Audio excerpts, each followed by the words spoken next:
एक सह विवेचक के रूप में थाना प्रभारी कोतवाली विजय कुमार को सह विवेचक नियुक्त किया गया। विवेचना प्रारंभ करते हुए 6 लोगों की अभी गिरफ्तारी की गई है। विवेचना के क्रम में एडीजी जोन आगरा द्वारा भी सभी जनपद में निर्देशित किया गया है अपने जनपद में गिरफ्तारी हेतु, और जोन स्तर के ऊपर भी एक एसओजी टीम का गठन हुआ है जो कि संलिप्त लोगों और संस्था के सेवादार अधिकारी पदाधिकारियों की भूमिका को जांच करेगी। इसके अलावा रेंज लेवल की जितनी भी एसओजी टीम है उनको पुलिस अधीक्षक हाथरस के सहयोगार्थ संबद्ध किया गया है। घटनास्थल को सुबह 3 तारीख को सुबह ही फॉरेंसिक टीम और फील्ड यूनिट द्वारा साक्ष्य संकलन की कार्रवाई से गहन रूप से वहां पर साक्ष्य संकलन की कार्रवाई की गई थी कल मॉर्निंग में। जैसा मैंने बताया 6 लोगों की अभी गिरफ्तारी हुई है, जिसके अंदर राम लड़ेते पुत्र रहबारी सिंह यादव निवासी भानुपुरा थाना कुरावली जनपद मैनपुरी, उपेंद्र सिंह यादव पुत्र रामेश्वर सिंह निवासी शिकवाबाद जनपद फिरोजाबाद, मेघ सिंह पुत्र हुकुम सिंह जनपद हाथरस सिकंदराबाद थाना, इनकी गिरफ्तारी की गई है। मंजू यादव पत्नी सुशील कुमार थाना सिकंदराबाद, इनकी गिरफ्तारी की गई है। मुकेश कुमार जो कि पुत्र मोहन सिंह, ये थाना सिकंदराबाद के हैं, इनकी गिरफ्तारी की गई है। मंजू देवी पत्नी किशन कुमार यादव कचौरा थाना सिकंदराबाद 40 वर्ष, इनकी गिरफ्तारी की गई है। इनकी गिरफ्तारी जो है थाना कोतवाली और सिकंदराबाद से की गई है। विस्तार पूर्वक जब इनसे अभी प्रथम दृष्टया हम लोग की पूछताछ हुई है तो इनके द्वारा बताया गया कि ये सभी लोग आयोजन समिति के अध्यक्ष हैं, समिति के मेंबर्स हैं और पूर्व में इनके द्वारा कई आयोजनों के अंदर भी पार्टिसिपेट किया गया है। ये मुख्यतः सेवादार के रूप में कार्य करते हैं और आयोजक और इनकी सत्संग कमेटी में भीड़ इकट्ठा करना, चंदा इकट्ठा करना, इन सब चीज़ों का सहयोग प्रदान करते हैं। साथ ही साथ वहाँ पर जो देखा गया है कि बैरिकेडिंग द्वारा भीड़ नियंत्रण करना, श्रद्धालु हेतु पंडाल की व्यवस्था करना, वाहनों की पार्किंग की व्यवस्था करना, कार्यक्रम स्थल पर खड़ंजा, बिजली की आपूर्ति, जनरेटर, सफाई व्यवस्था इत्यादि इन लोगों का कहना है कि हम लोगों के द्वारा कराई जाती है। वहाँ पर जो एक चीज़ आप लोगों ने भी देखा होगा, जो आपके वीडियोस आप लोग के पास आए उन्होंने आपने भी देखा होगा कि उनके द्वारा ब्लैक कलर की डांगरी और जंगल वाली डांगरी और यूनिफॉर्म पहनी हुई थी। तो इनके द्वारा बताया गया है कि एक रूपता हेतु वहाँ पर पिंक ड्रेस दी जाती है जिससे हम भीड़ को अपने हाथ से नियंत्रित करते हैं। बाबा के अनुयायियों के बारे में पता लगा कि उनके बारे में काफ़ी मान्यताएं हैं और बाबा के चरण रज लेने से बहुत सारे संकट दूर हो जाते हैं और हम लोग चरण जो बाबा की गाड़ी थी उसको काफिले को भीड़ से निकालने हेतु आगे पीछे दौड़ते हैं। उस दिन भी बाबा की चरण रज के लिए भीड़ गाड़ी के आसपास आई तो सेवादारों ने भीड़ को रोका और जैसे ही काफिला आगे निकला तो सेवादारों ने भीड़ को चरण रज होने के लिए अनियंत्रित छोड़ दिया। उसके बाद महिलाएं बच्चे एक दूसरे के ऊपर गिर गए। घटना जब हुई तो ये लोग मौके से फरार हो गए। इनके द्वारा वहाँ पर किसी प्रकार का कोई सहयोग वहाँ की पुलिस या प्रशासनिक व्यवस्था को नहीं दिया गया। एक बात जो और प्रकाश में आई कि वहाँ पर ये किसी भी व्यक्ति को वीडियो बनाने से रोकते थे। वह पुलिस प्रशासन को जो अभी तक की हम लोग की पूछताछ और साक्ष्य संकलन है और जो वीडियो आप लोग के माध्यम से भी प्राप्त हुए उसके अंदर देखा गया कि इनके द्वारा खुद ही अपने आप को भीड़ नियंत्रण का प्रयास किया जाता है और किसी प्रकार की पुलिस वहाँ पर या प्रशासनिक व्यवस्था को ये लोग एक तरह से अलाउ नहीं करते हैं। इनके अपने उसमें रिजर्वेशंस हैं। ये भी बात जो मुख्य अभियुक्त हैं जो प्रकाश मधुकर हैं उनके ऊपर 1 लाख की गिरफ्तारी का जोन लेवल के ऊपर आदेश किया जा रहा है। 1 लाख का जो पुरस्कार होता है वो घोषित किया जा रहा है। शीघ्र उनके एनबीडब्ल्यू की भी कार्रवाई की जाएगी और इसमें खासतौर से विवेचना में भी इस चीज़ को भी देखा जाएगा कि कोई आपराधिक षड्यंत्र किसी व्यक्ति द्वारा या किसी संस्था द्वारा तो नहीं है, ये किसी साजिश का तो हिस्सा नहीं था। तो ये टोटल जैसा मैंने बताया 6 लोगों की गिरफ्तारी हुई है। अलग अलग जगह के रहने वाले हैं वो लोग। हम लोग के पास और भी डिटेल्स आई हैं, कुछ फोटोग्राफ्स आई हैं, कुछ पोस्टर बैनर्स आए हैं, कुछ हम लोगों के द्वारा जो पूछताछ के अंदर और चीज़ निकली हैं जो और हम लोग के पास एग्जामिनेशन के लिए जो है पूछताछ की जाएगी और जैसे जैसे विवेचना के क्रम में हम लोग बढ़ेंगे उसके अंदर जो भी साक्ष्य आते हैं और लोग की भी जो भी सख्त से सख्त विधिक कार्रवाई होगी, इसमें दोषी होंगे उनके खिलाफ की जाएगी।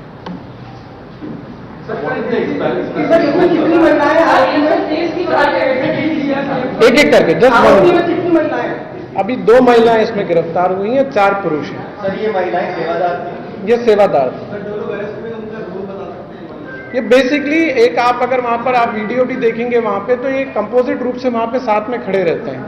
और एक जैसा मैंने बताया, वहाँ पर जो भी गाड़ी के पास जाएगा उसको रोकना, एक तरह से भीड़ को नियंत्रण करना, ये उस दिन सभी लोग वहाँ पर मौजूद थे। और भी लोग इनके साथी हम लोग अभी पूछताछ में निकल के आए जो वहाँ पर मौजूद थे, जिन्होंने अलग अलग तरह की ड्रेसेस भी पहन रखी थी, जिन्होंने कि चंदा भी इकट्ठा किया था, फाइनेंशियल रूप से भी इसको जो सपोर्ट था वो किया था।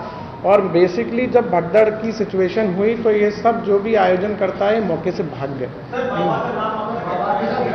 FIR पंजीकृत हो गई है, फर्स्ट इंफॉर्मेशन रिपोर्ट है। अगर विवेचना में साक्ष्य निकल के आता है और किसी का भी नहीं, अभी पूछताछ नहीं हुई है। आप कांटेक्ट में हैं बाबा के? आप जैसे हमारी विवेचना के अंदर हम लोग आगे बढ़ेंगे और अगर किसी का रोल, जैसा मैंने बताया, ये आज विवेचना का पहला दिन था। जो हमारा पहला दायित्व था जब घटना परसों हुई थी कि जल्दी से जल्दी लोगों को राहत देना, इलाज कराना और सीन ऑफ क्राइम को प्रिजर्व करना, ये किया गया। विवेचना का पहला दिन होते हुए कल रात से जो गिरफ्तारी पूछताछ की प्रक्रिया चालू की गई, उसके क्रम में 6 लोगों की गिरफ्तारी, जैसा मैंने बताया, वो की गई।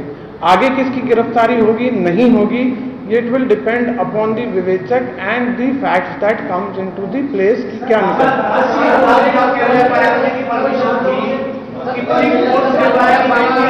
देखिए, इस संदर्भ के ऊपर बहुत पहले भी हम लोग इस बारे में आप लोग को बता चुके हैं। और अब क्योंकि इस संदर्भ में जैसा मैंने बताया कि माननीय आयोग का गठन हो चुका है, जो कि ऑनरेबल जस्टिस के, रिटायर्ड जस्टिस की अध्यक्षता में है, वो इस पूरे घटना की गहन रूप से इंक्वायरी करेगी। कितनी भीड़ थी, कितनी आई थी, क्या संसाधन। मैंने बताया आपको कि अगर विवेचना में किसी का भी रोल निकल के आता है तो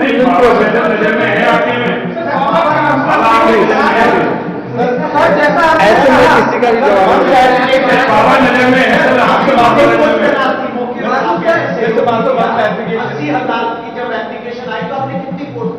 नहीं। फोर्स वहां पर तैनात की गई थी, वहां पर फोर्स की तैनाती थी।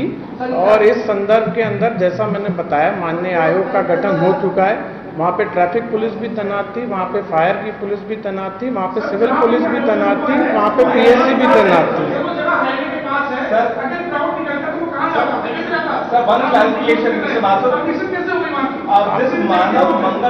This Manav Mangal Milan Sadhana Samagam, what is the hierarchy which they follow? Is this Baba head of this organization? जो अभी तक जानकारी आई है वही हेड करते हैं, जो अभी तक की जानकारी है। हाँ। मैं अभी तक की जानकारी आप लोगों से शेयर कर रहा हूँ, ठीक है। मैंने बताया विवेचना में अगर कोई जीविका,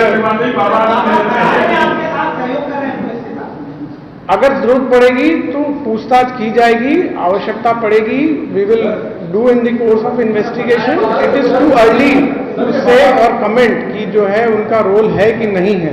FIR के अंदर वो नेम्ड नहीं है। FIR में रिस्पॉन्सिबिलिटी आयोजक की होती है। आयोजक की रिस्पॉन्सिबिलिटी फ्रेम करते हुए उनको नेम्ड किया गया। 1 लाख रुपए का रिवार्ड उनके ऊपर करा जा रहा है, उनका MBW इशू कराया जा रहा है। जो उनके साथ ऑर्गेनाइजिंग कमेटी के अंदर थे, जो सेवादार थे, जिन्होंने भीड़ को वहां रोकने का प्रयास किया, जो वहां मौके से भाग गए, जिन्होंने पुलिस प्रशासन को सहयोग करने में किसी प्रकार की मदद नहीं की, उन लोगों का रोल डिसाइड करते हुए हम आगे प्रोसीड कर रहे हैं।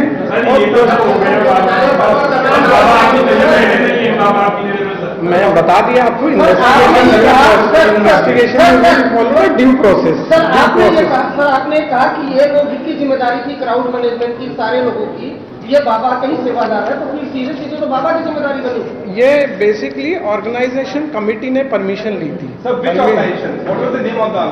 जी, ये ऑर्गेनाइजेशन कमेटी के ही जो इंचार्ज हैं, उस नाम क्या था ऑर्गेनाइजेशन का? जो जिनके नाम से परमिशन ली गई ना, वही मैं आपको बता रहा हूँ। जो वेद प्रकाश मधुकर, जो वेद प्रकाश मधुकर है ना, मधुकर जी की लोकेशन के लिए टीम्स लगी हुई हैं। मधुकर जी के ऊपर रिवार्ड घोषित किया गया है और मधुकर जी मुख्य रूप से हम लोग उनकी पूछताछ के अंदर, अगर उनकी भी पूछताछ में कुछ और भी रोल निकल के आता है किसी का भी, तो वी विल प्रोसीड अकॉर्डिंग। बाबा का जो बैकग्राउंड है वो क्या है, कितने उम्र में दर्ज है, पहले की ऊपर बताइए। बाबा के आपराधिक इतिहास की जानकारी हम लोग के द्वारा की जा रही है। जो अभी तक जानकारी प्राप्त हुई है वो जानकारी हुई है कि सन 2000 के अंदर ये हेड कांस्टेबल पद से इन्होंने DRS लिया था और ये SPR ऑफिस जो होता है आगरा में, वहाँ पर तैनात थे। वहाँ से इनके द्वारा VRS लिया गया। तत्कालीन समय में शाहगंज थाना आगरा में इनके ऊपर एक FIR लिखने की बात प्रकाश में आई है, जिसके अंदर बाद के अंदर इसमें एक्विटल हो गया था। इसके अलावा कितने मुकदमे हैं ये जोन लेवल पे, और इसके अलावा जैसा आपने देखा कि इनके अनुयायी देश भर में हैं, तो उनके वहाँ पर और भी कहीं पे FIRs हैं क्या, ये चीज़ हम निकालने के लिए हमारी टीम्स लगी हैं और इन सब टीमों से, इन सब प्रदेशों से सहयोग लिया जा रहा है।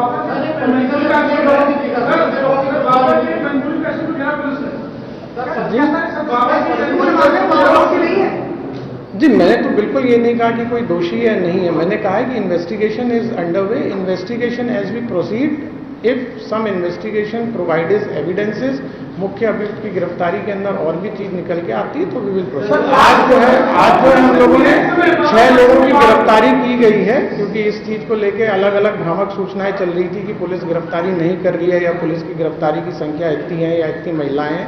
तो आज आप लोगों से संवाद इसलिए किया गया कि आज की तारीख में ये स्थिति है, जिससे आपको अवगत कराया गया। जो लोग गिरफ्तार किए गए हैं वो तो हल्की है सर, बाबा मजबूत है। Sir, one question.